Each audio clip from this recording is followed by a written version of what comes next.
చూస్తున్నారు కదమ్మా, ప్రభుత్వం ఇంత నిర్లక్ష్యంగా వ్యవహరిస్తున్నారు. మినిస్టర్లు వస్తున్నారు, ఇక్కడ పండుకుంటున్నారు, పోలీసులు వస్తున్నారు, ఆ మినిస్టర్లు కాపాల తప్పించి అలా 8 మంది ప్రాణాలు ఏమైనా ఇప్పుడు వాళ్ళు చెప్పలేకపోతున్నారు. పూర్తి అవగాహన రాహిత్యం, అంటే ఒక బరువు బాధ్యత లేని రాష్ట్రం ఇది. ఎందుకంటే ఇంత పెద్ద సంఘటన జరిగితే ఈ రోజు వరకు ముఖ్యమంత్రి గారు ఇక్కడ రాలేరంటే ఆయనకు నిజంగా ఈ 8 మంది పైన ఎంత ప్రేమ ఉందో, ఆ ప్రాజెక్టు పైన ఎంత ప్రేమ ఉందో చెప్పకనే చెప్పొచ్చు. ఎందుకంటే ఇంత పెద్ద సంఘటన 5 రోజులు జరుగుతున్నా మినిస్టర్లు హెలికాప్టర్లో తిరుగుతున్నారు, వస్తున్నారు, ఇక్కడ పండుకుంటున్నారు, వెళ్ళిపోతున్నారు తప్పించి అసలు ఏం చర్య తీసుకుంటారు, వాళ్ళని కాపాడడానికి అసలు ఏం తీసుకుంటారు అనేది ఈ రోజు వరకు వాళ్ళకే అవగాహన రాహిత్యం.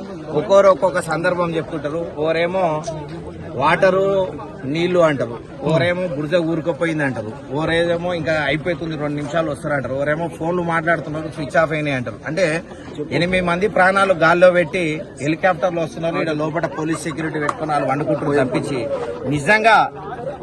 నిజంగా మీ తప్పిదం ఏం లేకుంటే ఇక్కడికి వచ్చిన వాళ్లకు ఎక్స్ప్లెయిన్ చేసి, లేదు మా హరీష్ రావు గారు ఉన్నారు, ప్రాజెక్ట్ మినిస్టర్ గా పనిచేసినుండే, మంచి అనుభవం ఉన్నది, అట్లాంటి వాళ్ళ అనుభవం తీసుకోండి.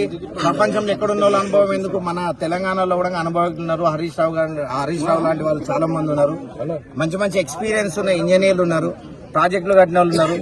అదే టీఆర్ఎస్ గవర్నమెంట్ లా 11 కిలోమీటర్ల టెన్నెల్ తవ్విర్రు.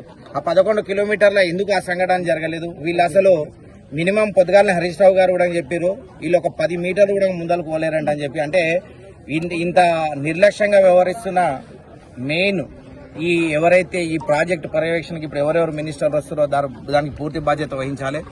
ఎందుకంటే ముఖ్యమంత్రి గారు ఇప్పటి వరకు ఒక్కరోజు కూడా రాలేరు, దీనిపైన సందర్భం లేదు.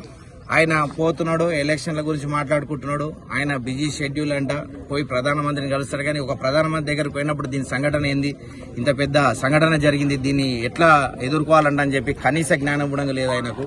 మీరు కూడా చూస్తున్నారు, 5 రోజుల నుంచి మీడియా మిత్రులు ఇక్కడనే ఉంటున్నారు, పోలీసు వాళ్ళు కూడా వస్తున్నారు. అసలు ఏమన్నా మీకేమన్నా మూమెంట్ కనబడుతుందా? 5 మందిని కాపాడడానికి అసలు ఏమన్నా వాళ్ళు ప్రయత్నం చేస్తున్నారు అనేది ఇప్పటి వరకు అయితే ఏం లేదండి. 8 మంది